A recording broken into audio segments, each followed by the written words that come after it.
Hello, I'm Faith Glasgow. I'm the editor of Money Observer. It's 4 years since the then Chancellor George Osborne announced the introduction of pension freedoms. That meant the end of annuities whereby people had to buy an income for life with their pension pot, and a great deal more flexibility. And it's changed the retirement landscape forever. I've got with me Adrian Boulding, who is the Chief Innovation Officer of Spire Platform Solutions, and he's going to talk to us a little bit about how things have changed and the various options available to people who are thinking about how they're going to organise their retirement finances. Things have changed enormously as the labour market has changed, and I think actually the changes probably stretch back 8 years to the abolition of mandatory retirement ages.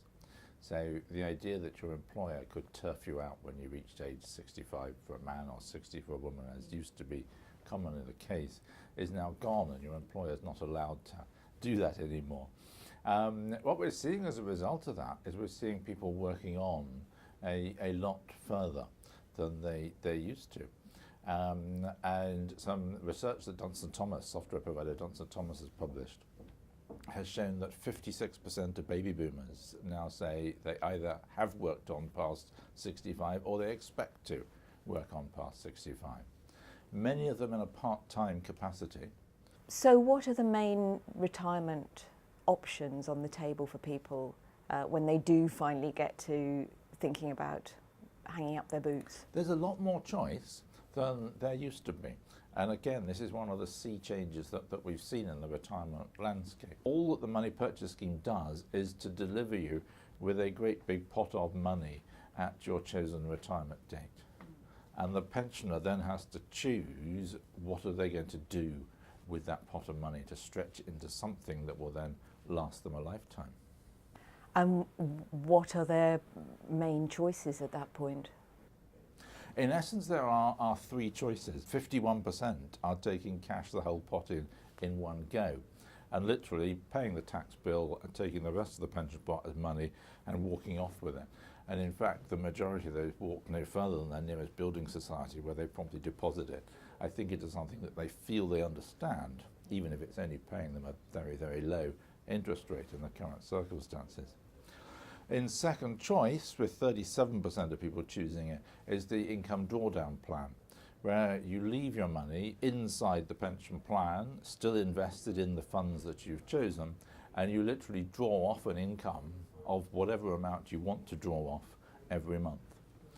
And then in third choice is the humble annuity. Once the product that everybody used to buy at retirement, now only 12% of people buying the annuity, where you go to the life insurance company and you get the fixed payment guaranteed for the rest of life.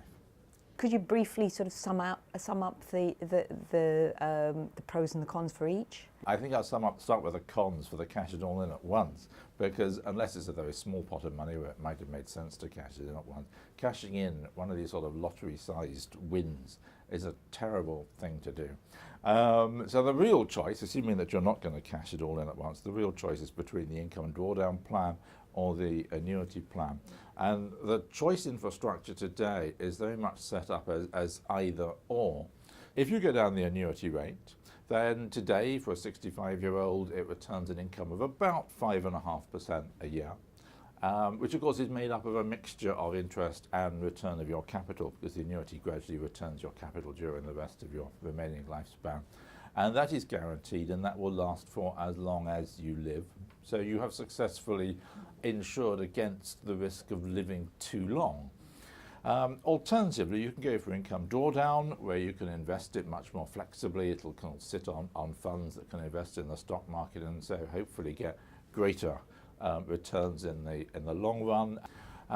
But the danger of that is that you have to take out less to be sure of not running out.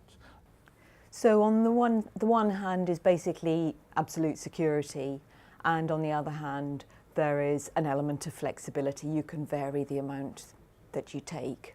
I get frustrated by the choice infrastructure being either or, because I think it should be and. And really I think in retirement people should be able to say, yes, I want some annuity and I want some income drawdown. And the way I'd encourage people to think about doing that is to segment and analyse their income needs in retirement. Work out what their essential income is going to be. So the absolute money you're going to need every month to pay for the food, the electricity, your telephone bill, the council tax and so forth. That's your essential income you must have. And you should find a secure product like an annuity and other secure income. So you might have got a bit of final salary and hopefully you've got some state pension, which is secure income as well. So your secure income bits should cover off your essential. Then on top of that, you look at your lifestyle income, the income that you'd like to have but isn't essential. So maybe maintaining 2 cars in the household. And are there new products coming onto the market that are seeking to package all of this up? It's been a very long time to see new things emerging. I'm really proud because what we do at Spire Platform Solutions is to provide technology, and this year we provided the technology which has brought together 2 financial services providers, Just Retirement, who are an annuity provider, and Novia, who are an income drawdown provider.